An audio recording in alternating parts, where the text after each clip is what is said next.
नमस्कार विद्यार्थियों, मैं डॉक्टर अमित सिंह फिर एक नए वीडियो के साथ आप सबके सम्मुख उपस्थित हूँ।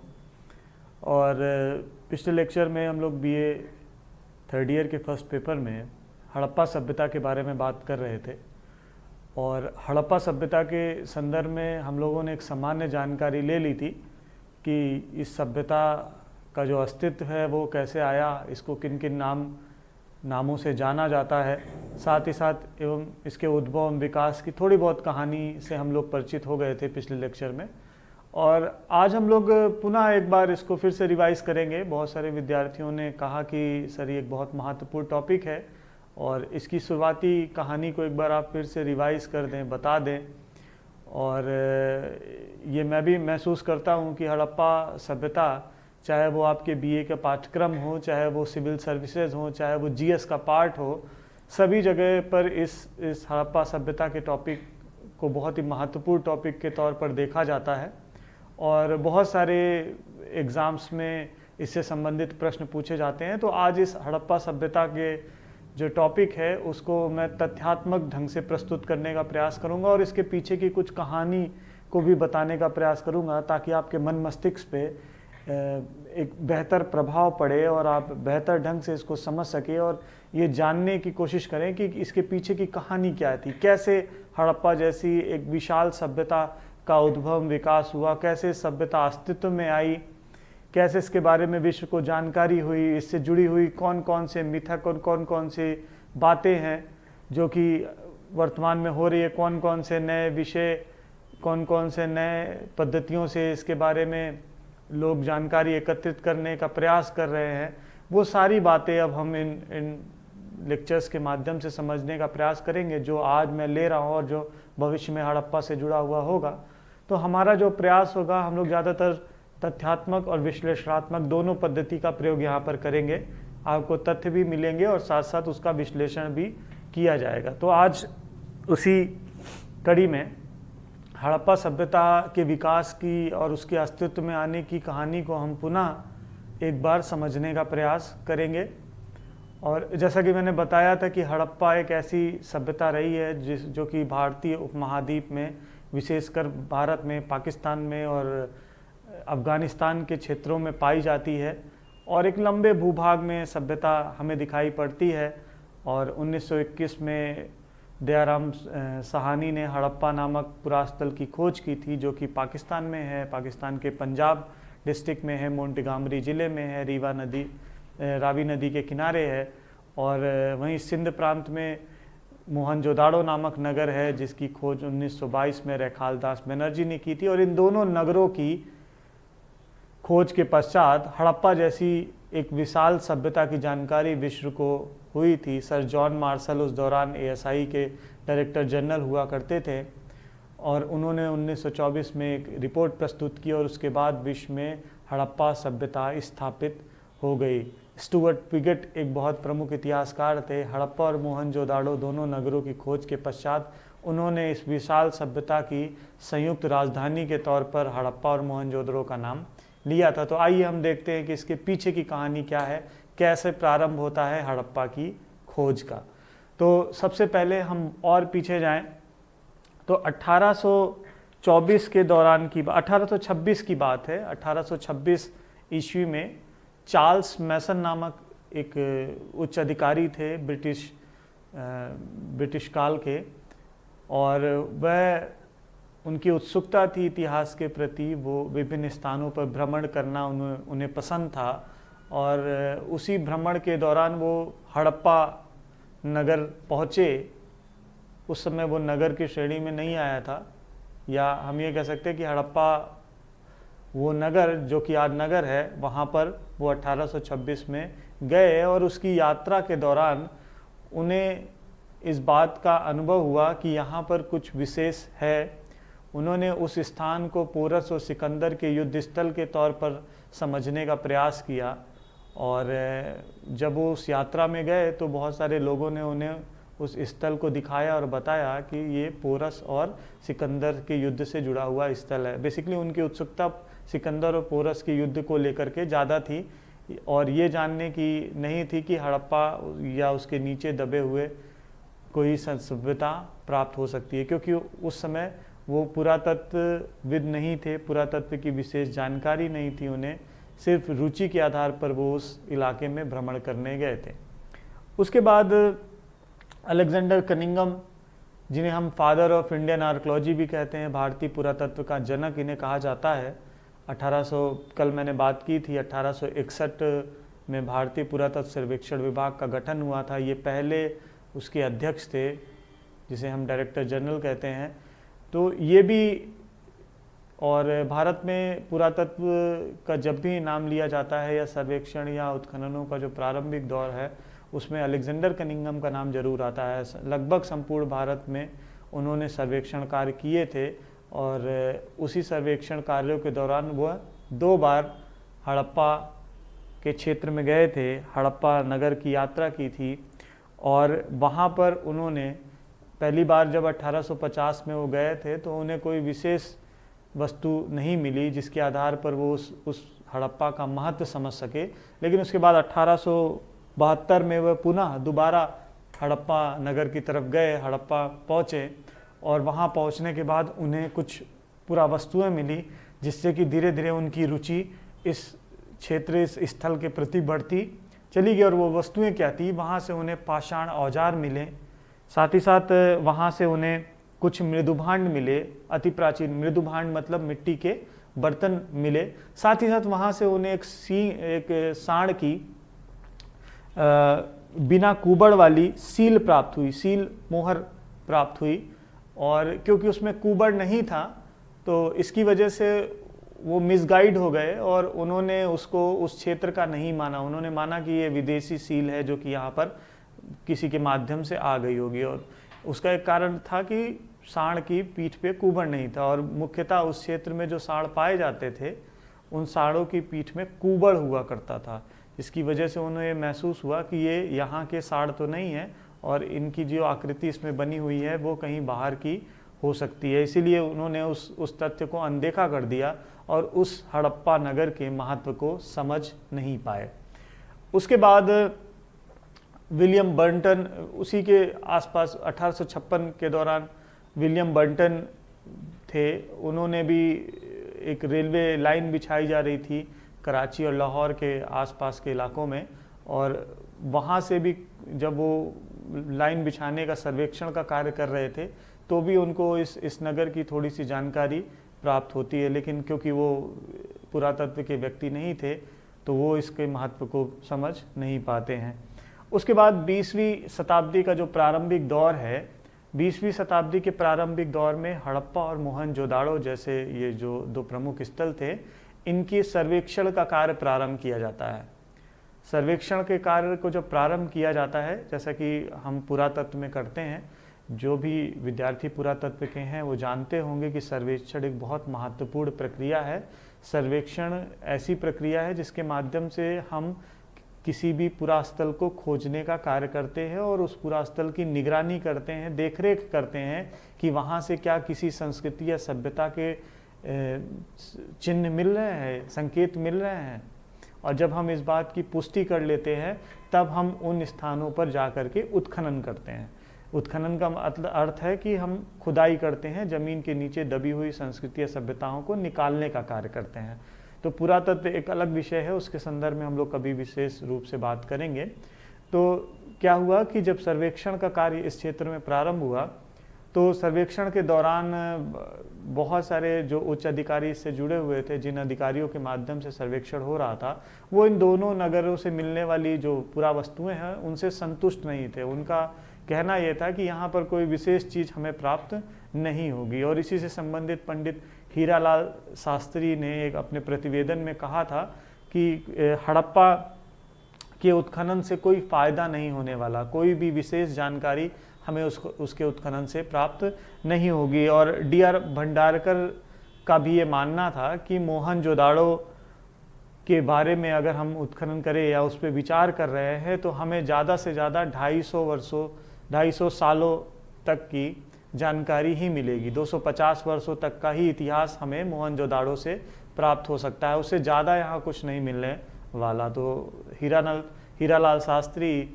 जी और D.R. भंडारकर जी का ये मानना था कि यहाँ से कुछ विशेष मिलने वाला नहीं है, लेकिन फिर भी सर जॉन मार्शल के नेतृत्व में इस पूरे क्षेत्र में सर्वेक्षण का कार्य होता रहा और अंततः वो दिन आ गया जिस दिन हड़प्पा नामक पुरास्थल का उत्खनन हुआ। 1920-21 के दौरान हड़प्पा नामक पुरास्थल का उत्खनन हुआ और उसके अगले ही वर्ष 1921-22 में मोहनजोदाड़ो नामक नगर का उत्खनन हुआ।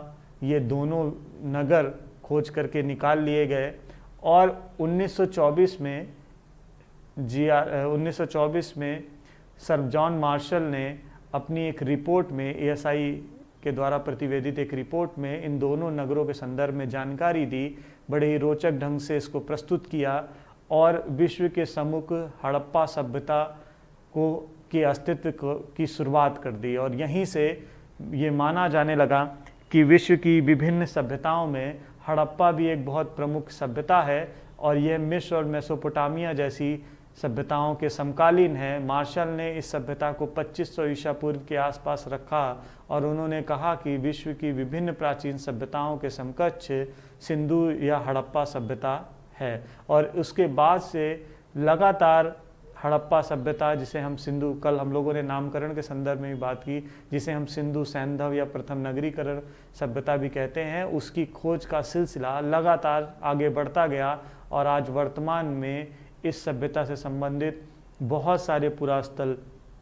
खोज करके निकाले गए हैं और बहुत सारे पुरास्थलों के माध्यम से अब इसकी जानकारी हमें प्राप्त होती है। तो क्या हुआ, जॉन मार्शल, दयाराम साहनी, राखालदास बनर्जी, बाद में माधव स्वरूप वत्स, उसके बाद भारत जब आज़ाद हो गया तो आज़ाद होने के बाद बहुत सारे लोगों ने काम किया और काम करने के बाद इस पूरे भारतवर्ष में, पाकिस्तान में, अफ़गानिस्तान में बहुत सारे पुरास्थल खोज करके निकाले। बहुत सारे नाम, जगपत जोशी, R.S. बिष्ट, के.एन. दीक्षित और अमलानंद घोष, बहुत सारे ऐसे पुरातत्वविद थे, S.R. राव, जिन्होंने इस पूरे क्षेत्र में हड़प्पा सभ्यता से संबंधित कार्य किया। वर्तमान में V.S. सिंधे, जिन्होंने राखेगढ़ी जैसे पुरास्थल की खोज की और भारत के सिंधु सभ्यता से संबंधित एक विषय पर एक नया आयाम जड़ा और भारत में सबसे बड़े पुरास्थल के दौर पे भी राखीगढ़ी को देखा जाता है।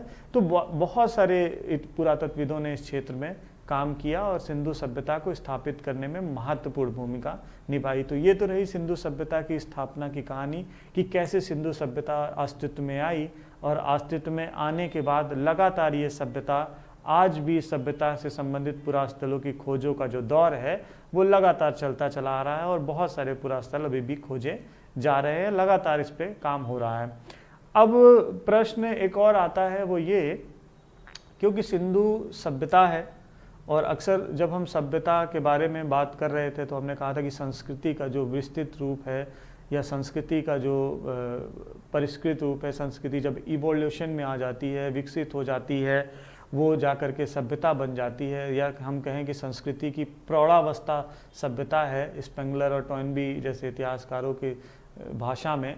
तो जब ये सभ्यता का विकास हो रहा था तो सभ्यता के साथ एक और वर्ड जुड़ा हुआ दिखाई पड़ता है, वो है नगरीकरण। तो आज हम लोग सभ्यता और नगरीकरण को समझने की कोशिश करेंगे कि सभ्यता और नगरीकरण क्या है और क्यों इन दोनों को एक साथ लिया जाता है और ऐसे कौन कौन से प्रमुख घटक हैं जिसके कारण नगर और सभ्यता एक दूसरे से जुड़े हुए दिखाई पड़ते हैं। नगरीकरण की प्रमुख विशेषता क्या है, कौन कौन घटकों से मिलकर नगरीकरण बना है, इसके बारे में हम लोग अभी बात करते हैं। तो सबसे पहले हम देखेंगे सभ्यता और अगर नगरीकरण को। तो सभ्यता और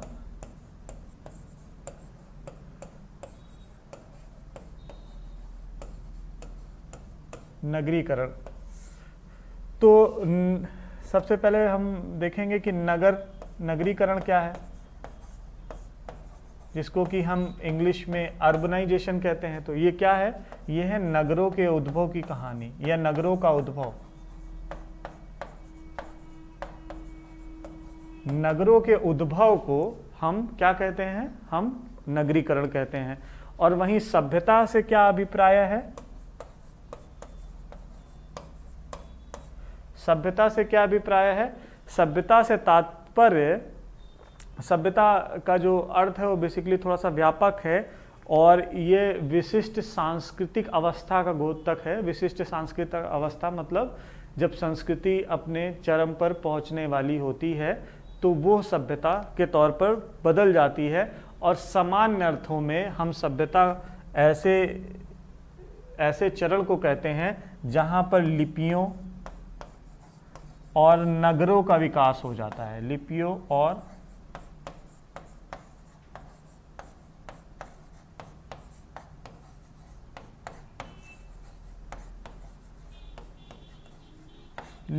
और नगरों के विकास की जो प्रक्रिया है उसको हम सभ्यता के तौर पर देखते हैं। और बड़े ही सामान्य तौर पर अब नगर और सभ्यता को एक ही रूप में देख लिया जाता है। जबकि बहुत ही रोचक बात है कि पुरातत्वविदों ने आकार और स्थापत्य के विकास के आधार पर कुछ नवपाषाणकालीन बस्तियों को भी लिपि की अनुपस्थिति में नगरीय दर्जा दे दिया है। जबकि अक्सर होता क्या है कि नगर के साथ साथ जब हम सभ्यता को देखने का प्रयास करते हैं तो सभ्यता उनको कहा जाता है जहाँ पर लिपि हो और नगर हो। लेकिन बहुत सारे पुरातत्वविदों ने जब सर्वेक्षण किया और सर्वेक्षण करने के बाद उनका विश्लेषण किया, उनका अध्ययन किया, गहन अध्ययन के पश्चात उन्होंने क्या किया, बहुत सारी ऐसी नवपाषाणकालीन बस्तियां हैं जिनको उन्होंने सभ्यता की श्रेणी में या नगरों की श्रेणी में रखने की कोशिश की, उनको नगरीय दर्जा दे दिया। उन्होंने लिपि की अनुपस्थिति में भी नगर उनको कहना प्रारंभ कर दिया। कौन कौन से ऐसे नगर हैं? तो सबसे पहला तो ऐसा एक नगर हमें जॉर्डन के जेरिको में मिलता है। जॉर्डन में जेरिको नामक एक जगह है, जेरिको। इसको प्रथम नगर के तौर पर देखा जाता है और प्रायः ये नवपाषाणकालीन बस्ती यहाँ पर थी जेरिको में। और ये कब की है? ये है 8000 BC, 8000 BC के आसपास ये दिखाई पड़ती है जेरिको। और ये नवपाषाणकालीन बस्ती थी, लेकिन इस बस्ती का आकार विस्तृत था, बड़े आकार की ये बस्ती थी। और एक और चीज़ थी, वो थी यहाँ पे सघन जनसंख्या ज़्यादा दिखाई पड़ती थी, जनसंख्या घनत्व अधिक था।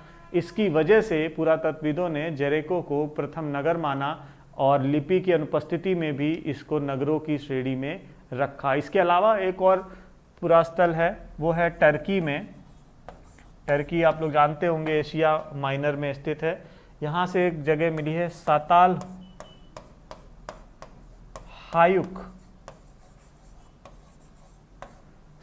हायुक और 7000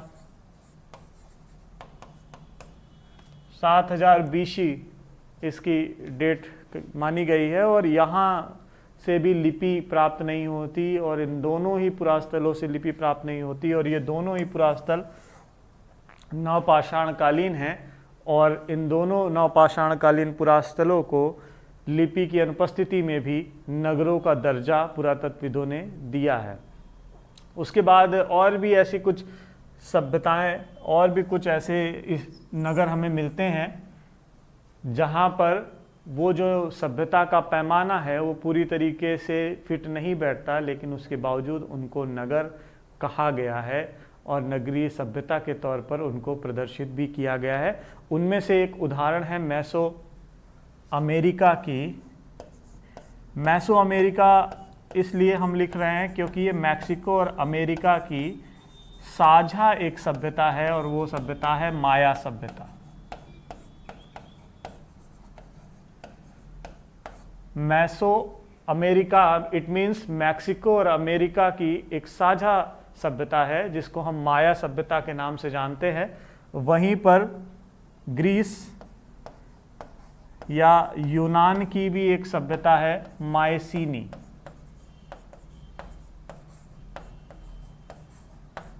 मायसीनी सभ्यता, इन दोनों सभ्यताओं में हमें वो नगरीय संरचना नहीं मिलती है। हमें वो वास्तविक नगर यहाँ पर मौजूद नहीं दिखाई पड़ते, वो नगरीय सन्निवेश यहाँ पर प्राप्त नहीं होता जैसा कि सभ्यताओं में मुख्यतः प्राप्त होता है। उसके बावजूद पुरातत्वविदों ने इन्हें नगरीय दर्जा दिया है। उसका कारण वही था, नगरीय सन्निवेश ना होने के बावजूद यहाँ पर सघन जनसंख्या और बस्तियों की संख्या में वृद्धि और उसके बावजूद और भी व्यापारिक प्रणालियाँ कहीं ना कहीं इसको एक नगर के रूप में स्थापित करने में महत्वपूर्ण भूमिका निभाती है। वहीं एक और सभ्यता है, वो है पेरू की एका सभ्यता। पेरू की ईका सभ्यता। पेरू दक्षिण अमेरिका का एक देश है और वहाँ पर एक सभ्यता थी, ईका सभ्यता। आपने कभी इसके बारे में अगर सुना हो तो एक बहुत विचित्र तरीके के चित्र पेरू में दिखाई पड़ते हैं।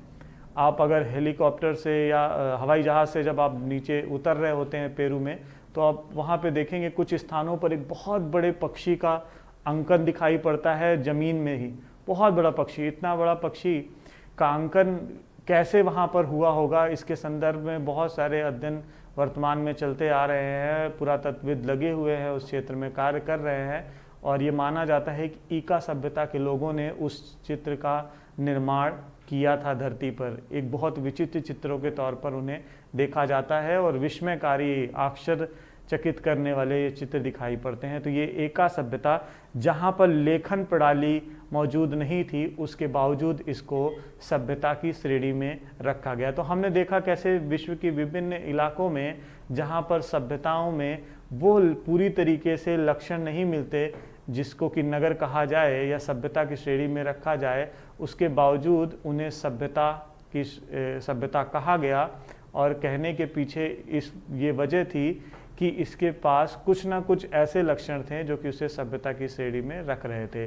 नगर नहीं थे, लिपि नहीं थी, लेकिन सघन जनसंख्या थी, अधिशेष उत्पादन था, व्यापार वाणिज्य की प्रक्रियाएं थी, कुछ ना कुछ कलात्मक अभिव्यक्तियां थी। वो कहीं ना कहीं इसे एक नगर की श्रेणी में रख रही थी। इसके अलावा इन सभ्यताओं में नगरीकरण, इसीलिए ये कहा जाता है कि नगरीकरण और सभ्यता एक दूसरे का पर्याय है, एक दूसरे का पर्यायवाची शब्द है और सामान्यतः नगर और सभ्यता को एक साथ प्रयोग किया जा सकता है।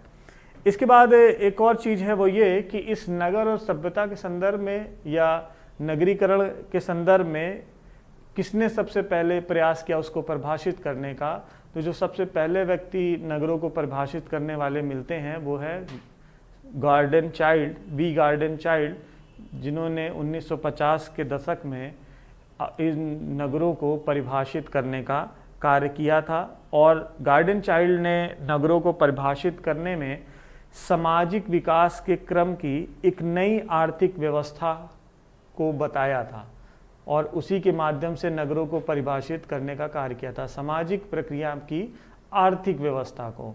और सामान्यतः गार्डन चाइल्ड का ये मानना था कि जिन स्थानों पर नगर मिलते हैं उन नगरों में जो प्रमुख लक्षण दिखाई पड़ता है वो था ईंट।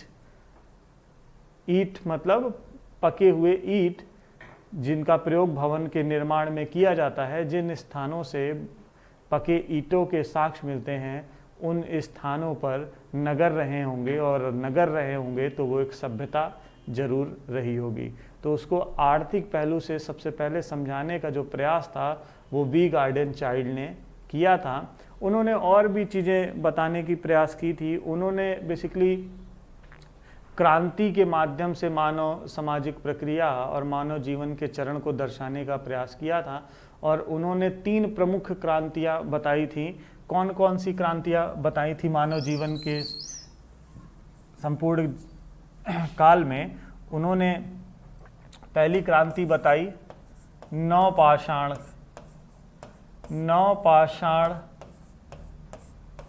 कालीन क्रांति।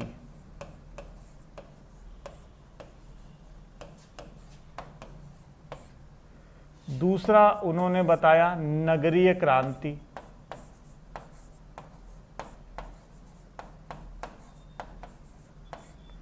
तीसरा उन्होंने बताया औद्योगिक क्रांति।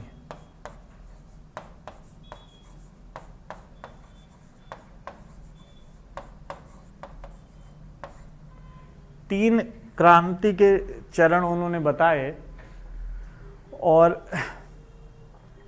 उन्होंने सबसे पहले कहा कि नवपाषाण कालीन क्रांति होती है और नगरी क्रांति इसके बाद घटित होती है और बाद में औद्योगिक क्रांति होती है। और ये जो नवपाषाण कालीन क्रांति है वो आकस्मिक, नवपाषाण कालीन क्रांति की तरह जो नगरी क्रांति है वो भी आकस्मिक थी और साथ ही साथ इसीलिए उसे उन्होंने क्रांति की संज्ञा दी। और वो मानते थे कि सामाजिक आर्थिक प्रक्रिया में जो परिवर्तन हो रहा था उस परिवर्तन ने इस क्रांति को जन्म दिया था। जो लंबे समय से परिवर्तन का दौर था उसने इस क्रांति को जन्म दिया था और जब वो उस परिणति में पहुंच गई वहाँ पर यह क्रांति घटित हो गई। लेकिन बहुत सारे विद्वानों ने इसको लेकर के, विशेषकर क्रांति शब्द को लेकर के अपनी आपत्ति दर्ज कराई और उन्होंने कहा कि क्रांति शब्द ऐसे चीज़ों के लिए प्रयोग किया जाता है जो बहुत आकस्मिक होती हैं, अचानक होने वाली घटनाओं के लिए क्रांति शब्द का प्रयोग होता है। लेकिन कोई भी पड़ाव, चाहे वो नवपाषाण कालीन दौर रहा हो, चाहे वो नगरों के विकास की प्रक्रिया रही हो, चाहे वो बाद की औद्योगिक क्रांति रही हो, ये कोई भी चीज़ें अचानक से घटित होने वाली नहीं हैं। उदाहरण के तौर पे फ्रांस की क्रांति को हम क्रांति के तौर पर प्रदर्शित करते हैं क्योंकि बहुत सारी चीज़ें पीछे के दौर में हो रही थी, लेकिन कुछ ऐसी आकस्मिक घटना वहाँ पर घटित होती है जिसके बाद फ्रांस की क्रांति होती है। चाहे वो रशिया में क्रांति रही हो या विश्व के अमेरिका की क्रांति रही हो या विश्व के किसी भी इलाके में कोई भी आधुनिक क्रांतियाँ रही हों, वो अचानक से होने वाली घटनाएँ प्रेरक के तौर पर कार्य करती हैं। लेकिन नवपाषाण कालीन दौर, चाहे वो नगरी क्रांति हो चाहे वो औद्योगिक क्रांति हो, वो अचानक से घटित होने वाली चीज़ें नहीं है। तो एक आपत्ति विद्वानों ने ये जताई थी और कहा था कि इसको क्रांति कहना उचित नहीं है और ये क्रमिक प्रक्रिया का परिणाम है। चाहे नवपाषाण कालीन दौरों में गांव का निर्माण होना हो, कृषि उत्पादन का कार्य होना हो या मिडभांडों के निर्माण में वृद्धि हो, ये एक क्रमिक प्रक्रिया रही है और नगरों के निर्माण में भी यही दिखाई पड़ता है। ये माना जाता है कि नगरों का निर्माण अचानक से नहीं हो गया और इसीलिए इसको क्रांति कहना उचित नहीं है। तो गार्डन चाइल्ड ने जो है नगरी समाज की जो प्रमुख चीज़ें हैं या कुछ घटक हैं उनको उन्होंने प्रदर्शित किया और गार्डन चाइल्ड ने 10 प्रमुख घटक जो है वो प्रदर्शित किए जिसके माध्यम से उन्होंने शहर को और गांव में विविधताएं बताई, अंतर बताए और बताया कि अगर ये 10 घटक हैं कहीं पर तो वो सब एक नगर के प्रतीक हैं और नगर को जन्म देने के लिए उत्तरदायी दिखाई पड़ते हैं। वहीं साथ ही साथ इनके जो 10 अमूर्त विशेषताएं थी जिनकी कल्पना इन्होंने की थी और उसको रेखांकित करने के पश्चात पूरे पुरातत्वविदों के मध्य एक रोचक बहस का दौर प्रारंभ हो गया और नगरीकरण के लिए क्या प्रयुक्त शब्द है इसके संदर्भ में भी चर्चा होने लगती है।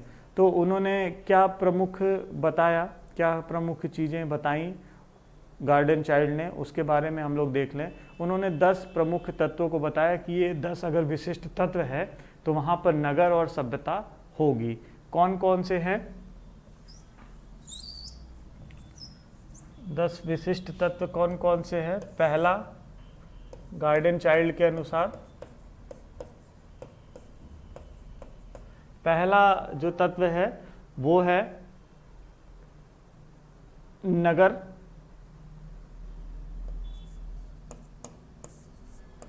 जो कि गांव से बड़े हों।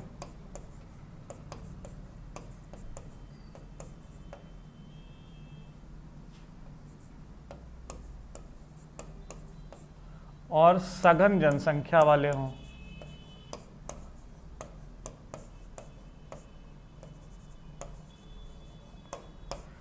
किसको नगर कहेंगे? वो जो कि गांव से बड़े हों, जो गांव से सामान्यतः गांव की जो परिधि है उससे बड़े हों और साथ ही साथ क्या हों? सघन जनसंख्या वाले हों। तो ऐसे स्थानों को, ऐसे परिधि वाले स्थानों को हम नगर कह सकते हैं। उसके बाद दूसरा उन्होंने बताया कि जहाँ पर किसान और पशुओं को छोड़कर, किसान और पशुओं को छोड़कर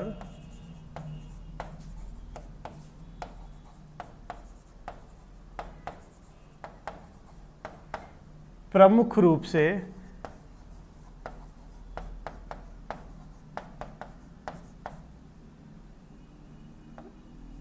व्यापारी,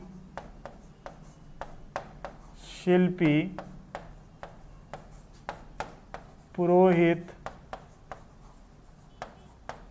प्रशासनिक अधिकारी,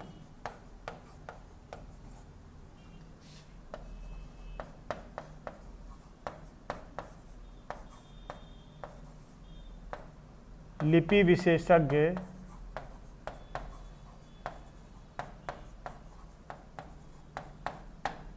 इत्यादि रहते हों, उस क्षेत्र को नगर कहा जा सकता है। तो उन्होंने कहा कि ऐसे क्षेत्रों में, मतलब ऐसे स्थानों पे जहाँ पर कौन कौन रह रहा है, किसान और पशुओं को छोड़ के, किसान और पशु ना रह रहे हों वहाँ पे, और शिल्पकार रह रहे हों, व्यापारी रह रहे हों, पुरोहित रह रहे हों, अधिकारी रह रहे हों, लिपि विशेषज्ञ रह रहा हो, प्रशासनिक अधिकारी रह रहे हों, ऐसे स्थानों पे जहाँ पे ये लोग रह रहे हो उसको हम नगर की श्रेणी में रख सकते हैं। इसके बाद तीसरा उन्होंने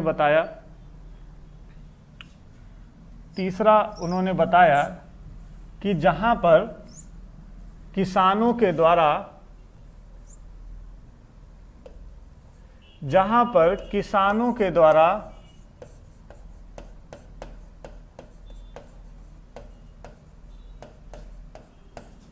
उत्पादित अधिशेष उत्पादन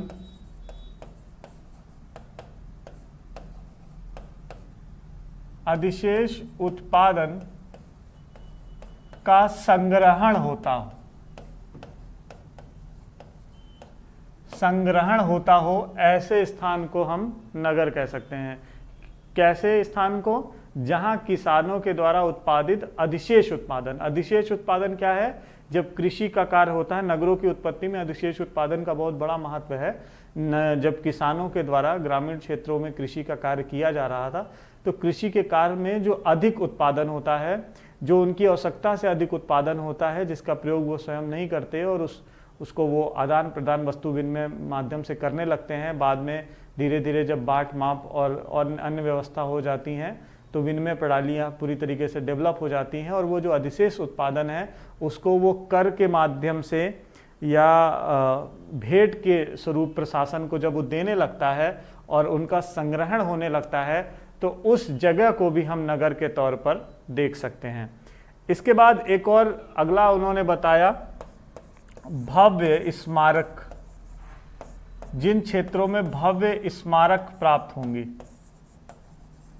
भव्य स्मारकों वाले क्षेत्र को हम नगर के तौर पे देख सकते हैं, जो कि केंद्रीकरण का प्रतिबिंब हो, मतलब भव्य इमारतें भी हों, साथ ही साथ केंद्रीकरण का प्रतीक हो, मतलब बड़े बड़े भवन सभागार, अन्नागार या कोई सार्वजनिक स्थल जहाँ पर लोगों का आना जाना हो, सामान्य लोगों का आना जाना हो, उनकी रहने की व्यवस्था हो, ऐसे भागों को हम, ऐसी जगह को हम नगर के तौर पर देख सकते हैं। इसके बाद एक और चीज़ है, पांचवा, वो कहते हैं कि जहाँ पर शासक वर्ग और समाज के हिस्सों के बीच में एक विशेष प्रकार का संबंध हो, शासक और समाज के बीच में एक विशेष प्रकार का संबंध हो, और साथ साथ क्या हो, किसान अधिशेष उत्पादन पर निर्भर करता हो और उन्हें शांति सुरक्षा योजना और संगठन प्रदान करता है। मतलब जो राज्य और प्रशासन के बीच का संबंध हो, वो कैसा हो? यहाँ पर अधिशेष उत्पादन के माध्यम से एकत्रित जो अनाज हो उसको वहाँ रखा जाए और उस अनाज के बदले में जो प्रजा है उनको शांति व्यवस्था प्रदान की जाए, उनको एक संगठन प्रदान किया जाए, उनकी देखरेख की व्यवस्था की जाए। ऐसी जगह को भी नगर कहा जा सकता है। इसके बाद छठवां वो बताते हैं कि जहाँ लेखन कला का डेवलपमेंट हुआ हो, लेखन कला और सांकेतिक चिन्ह,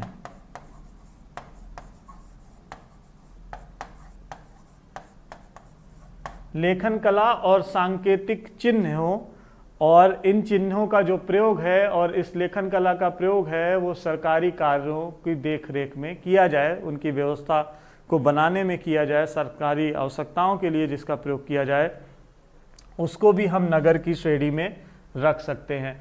इसके अलावा फिर वो क्या बताते हैं, सातवां वो बताते हैं लक्षण, सातवें लक्षण में वो कहते हैं कि जहां पर अंकगणित का आविष्कार हो गया हो, मतलब गणना करना सीख गए हों, जहां पे गणित आ गई हो, अंकगणित, ज्यामितीय, खगोल विज्ञान,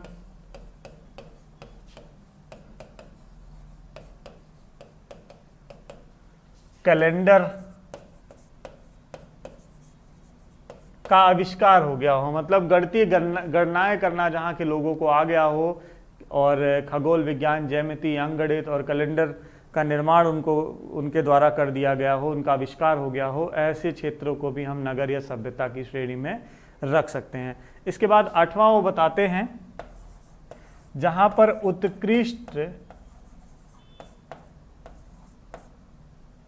उत्कृष्ट कला कृतियां प्राप्त होती हों, जहां उत्कृष्ट कलाकृतियां प्राप्त होती हों और कलात्मकता लोगों की दिखाई पड़े, ऐसे क्षेत्रों को भी हम नगर और सभ्यता के तौर पे देख सकते हैं। उसके बाद नौवां वो बताते हैं जहां पर लंबी दूरी का व्यापार होता हो, लंबी दूरी का व्यापार होता हो, ऐसी जगह को भी हम नगर या सभ्यता के तौर पर देख सकते हैं। उसके बाद 10वां वो बताते हैं कि जहाँ पर निश्चित भूमि से जुड़ा संगठन और राज्यों के द्वारा शिल्पकारों को प्रश्रय दिया गया हो, प्रश्रय मतलब उनको संरक्षण दिया गया हो, जहाँ शिल्पकारों को संरक्षण दिया गया हो और उनको बसाया गया हो, ऐसे क्षेत्र को भी हम नगर या सभ्यता के तौर पर देख सकते हैं। तो इस तरीके से गार्डन चाइल्ड ने नगरों को परिभाषित करने के ये 10 विशिष्ट तत्व बताए, और इनके आधार पर इन्होंने कहा कि अगर ये 10 चीज़ें दिखाई पड़ती हैं कहीं पर तो वो नगर की श्रेणी में रखा जा सकता है। इसके बाद ये जो बहस थी ये आगे बढ़ती है, और इसके अलावा और भी विद्वान हैं जिन्होंने अलग अलग तरीके से नगरों की परिभाषाओं को दर्शाने का प्रयास किया है, जिसमें 3 बंटवारा हो जाता है, 3 प्रमुख अलग अलग विचारधाराएं आती हैं, जिसमें कि पहली विचारधारा के जो लोग हैं वो ये मानते हैं कि जहाँ पर जिन स्थानों पर, पहली जो विचारधारा है उसको मानने वाले जो लोग हैं वो ये मानते हैं कि जहाँ पर लिपि और लेखन साथ साथ भव्य स्थापत्य और सघन जनसंख्या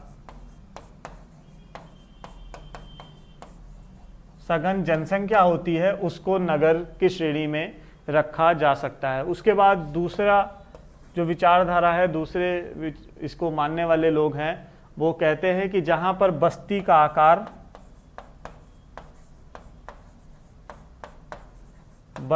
का आकार साथ ही साथ स्थापत्य में भी सुरक्षा दीवारें जिनमें ईंट या पत्थर का प्रयोग किया गया हो,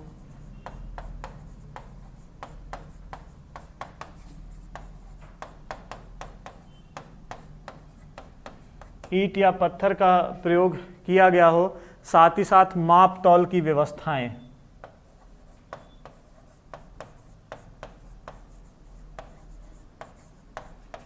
माप तौल की व्यवस्थाएं दिखाई पड़ें, उस क्षेत्र को भी नगर कहा जा सकता है या उसको सभ्यता की श्रेणी में रखा जा सकता है। उसके बाद तीसरा जो विचार है या तीसरा जो मानने वाले लोग हैं वो ये कहते हैं कि जहाँ पे सांस्कृतिक जटिलता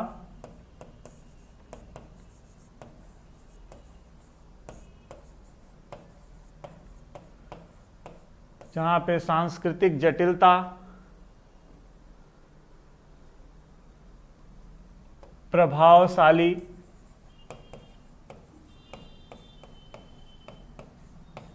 राजनीतिक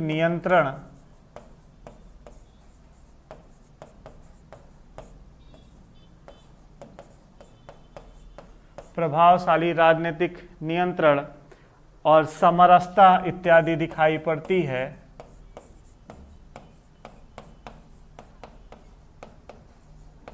उस क्षेत्र को नगर कहा जा सकता है और उसे सभ्यता की श्रेणी में रखा जा सकता है। तो गार्डन चाइल्ड ने विभिन्न माध्यमों से इसको समझाने का प्रयास किया, नगरों को समझाने का प्रयास किया। उसके बावजूद और भी विद्वानों ने नगरों को परिभाषित करने के लिए अपनी अपनी परिभाषाएं दी, अपने अपने तथ्य प्रस्तुत किए। जहां गार्डन चाइल्ड का एक मानना था कि जो नगरों का विकास हुआ है वो खाद्य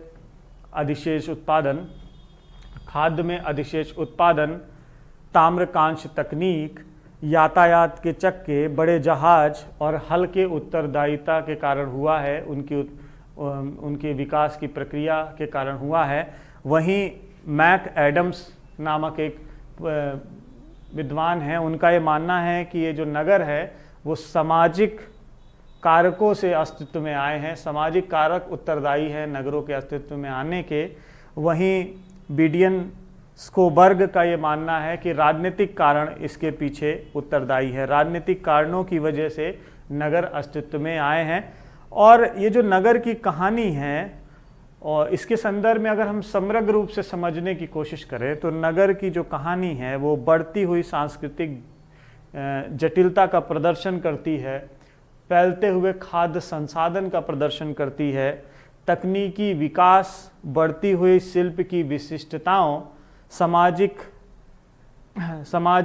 नगरीकरण तथा राजनीतिक संरचना के विकास का प्रदर्शन करती है, इनसे जुड़ी हुई दिखाई पड़ती है। तो आज इस लेक्चर के माध्यम से हम लोगों ने एक तो फिर से उस तथ्यात्मक रूप से सिंधु सभ्यता के विकास की प्रक्रिया या उसके अस्तित्व की प्रक्रिया को समझने की कोशिश की, और उसके बाद हम लोगों ने देखा कि क्या नगरीकरण और सभ्यता क्या है, क्योंकि सामान्यतः नगरीकरण और सभ्यता को एक ही पर्यायवाची के तौर पर देखने की कोशिश की जाती है, और गार्डन चाइल्ड ने और विद्वानों ने उसके संदर्भ में क्या बात की है। और अगले लेक्चर में हम लोग बात करेंगे विश्रणवादी सिद्धांत की, और इसमें हम देखने की कोशिश करेंगे कि सभ्यता का प्रचार प्रसार क्या एक ही जगह से हुआ है, एक ही स्थान से होकर के पूरे विश्व में सारी सभ्यताएं संस्कृतियां फैली हैं। जैसे मानव विकास की प्रक्रिया के संदर्भ में कहा जाता है कि आउट ऑफ अफ्रीका या अफ्रीका में ही ये उत्पत्ति हुई और उसके बाद धीरे धीरे विश्व के विभिन्न भागों में मानव फैल गए। तो क्या ये बात सही है? क्या हम इतिहास को एक लीनियर वे में देखें या हमारा जो अप्रोच हो वो मल्टी डायमेंशनल, मल्टी अप्रोचबल होना चाहिए और लीनियर ना हो, कोई स्पाइरल में होना चाहिए? इन सारी बातों पर अगले लेक्चर्स में हम लोग बात करेंगे। आज के लिए बस इतना ही, और फिर से मैं आपको याद दिलाऊं कि उड़ान द फ्लाई के इस ऑनलाइन माध्यम से मैं आप सबके सामने जुड़ा हुआ हूं, और मेरा प्रयास है कि मैं और बेहतर तरीके से आपको इस ज्ञान को प्रेषित करूं, और आपसे भी सहयोग की अपेक्षा है कि आप ज़्यादा से ज़्यादा इस वीडियो को देखें, लाइक करें, शेयर करें और हमें प्रोत्साहित करें, ताकि हम एक बेहतर ज्ञान के साथ, एक बेहतर जानकारी के साथ आप सबके सम्मुख प्रस्तुत हों। धन्यवाद।